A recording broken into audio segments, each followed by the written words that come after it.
இப்போது இட்லி வந்தாச்சான்னு பார்க்குறேன்.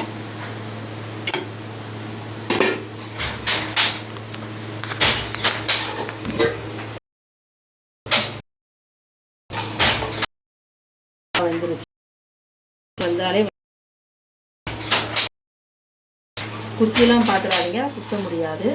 ஏன்னா கல்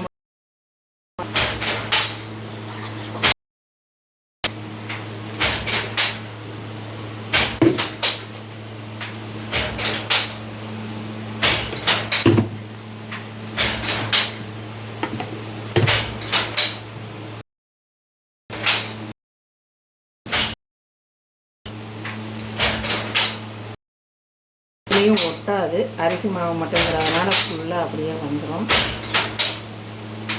மறுபடியும் ஊற்றி வச்சிடலாம்.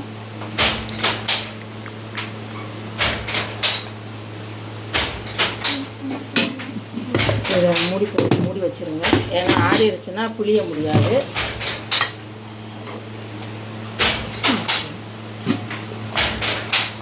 இப்போ மறுபடியும் அதே மாதிரி திருப்ப ஒரு தடவை ஊற்றி வச்சிடலாம்.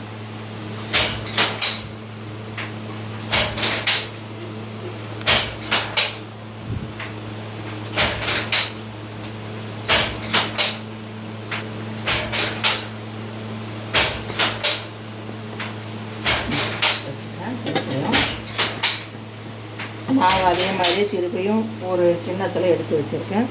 ஓட்டையெல்லாம் நல்லா மூடி வச்சுருங்க. ஏன்னா அதுக்குள்ளே போயிடும். அதனால்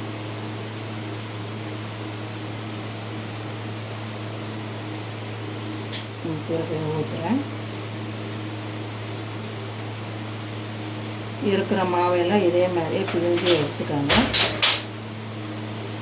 ஒரு தடவை எடுத்துட்டிங்கன்னா அதை அப்படியே பிழிய ஆரம்பிச்சிடணும். இல்லைன்னா கொஞ்சம் ஆறிடுச்சுன்னா உங்களால் பிழிய முடியாது, ரொம்ப கஷ்டமாக இருக்கும். கொஞ்சம் சூடாக இருக்கும் போதே எடுத்து வச்சிட்டிங்கன்னா உங்களுக்கு புளியறதுக்கு கொஞ்சம் ஈஸியாக இருக்கும். அதுக்காக தான் சொல்கிறேன். இப்போது இதை மூடி வச்சிடலாம். ஹை ஃப்ளேமில் வைக்கிறேன். ஓகே, இதுதான் வியூவர்ஸ். இதில் தான் இப்போ பிழிய போகிறோம். இதை பாதி எத்தனை பேர் பார்த்துருப்பீங்கன்னு தெரியாது. ஆனால் இதில் தான் இதை வந்து பிழிய போகிறோம். எப்படி இப்போது இந்த இட்லியை இது உள்ளே இப்படி வைக்கணும். நல்லா அழுத்தி வச்சு விடுங்க. கொஞ்சம் சூடாக தான் இருக்கும். கொஞ்சம் தண்ணி வச்சிட்டிங்கன்னா கையில் சூடு தெரியாது.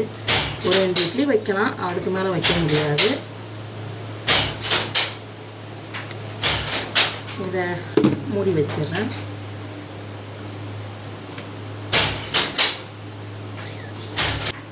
அப்புறம் இதை கரெக்டாக எடுத்து இந்த புளிக்குள்ளே போகிற மாதிரி செட் பண்ணிக்கணும். ஃப்ரீஸ் பார்த்தீங்களா எப்படி வருதுன்னு? இதுதான் நம்ம பழைய காலம் முறை. இப்படி தான் சேமியாவில் அப்போல்லாம் பிழிஞ்சு எடுத்தாங்க. இப்போ எல்லாம் ரெடிமேடாக கிடைக்கிறதுனால இதெல்லாம் நீங்கள் பார்த்துருப்பீங்கன்னு கூட தெரியாது. இதுக்கு தேங்காய் பாலும் இதையே அப்படியே காரமாகவும் கொஞ்சம் வெங்காயம், தக்காளி, இஞ்சி பூண்டு பேஸ்ட்டு எல்லாத்தையும் போட்டு தாளித்து சாப்பிட்லாம். அவ்வளோதான் வியூவர்ஸ். இதுதான் நம்ம நாட்டு சேமியா. அந்த காலத்தில் எல்லாம் நம்ம பாட்டிமார்கள், அம்மாமார்கள்லாம் செஞ்சு சாப்பிட்டது இதுதான். ஓகே, இது 2வது தடவை இட்லி வச்சுருக்கேன். எப்படி ஆவி பறக்க ரெடி ஆகுது பாருங்கள். ஆவி பறக்கிறது ஸ்க்ரீனில் நல்லா தெரியுது.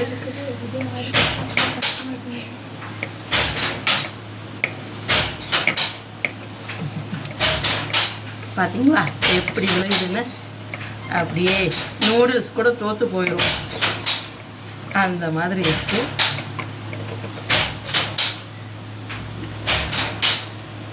பார்த்தீங்களா எவ்வளோ பெருசாக இருக்குன்னு? அப்படியே நூல் நூலாக வருதுல்ல, நூடுல்ஸ் மாதிரியே இருக்குல்ல?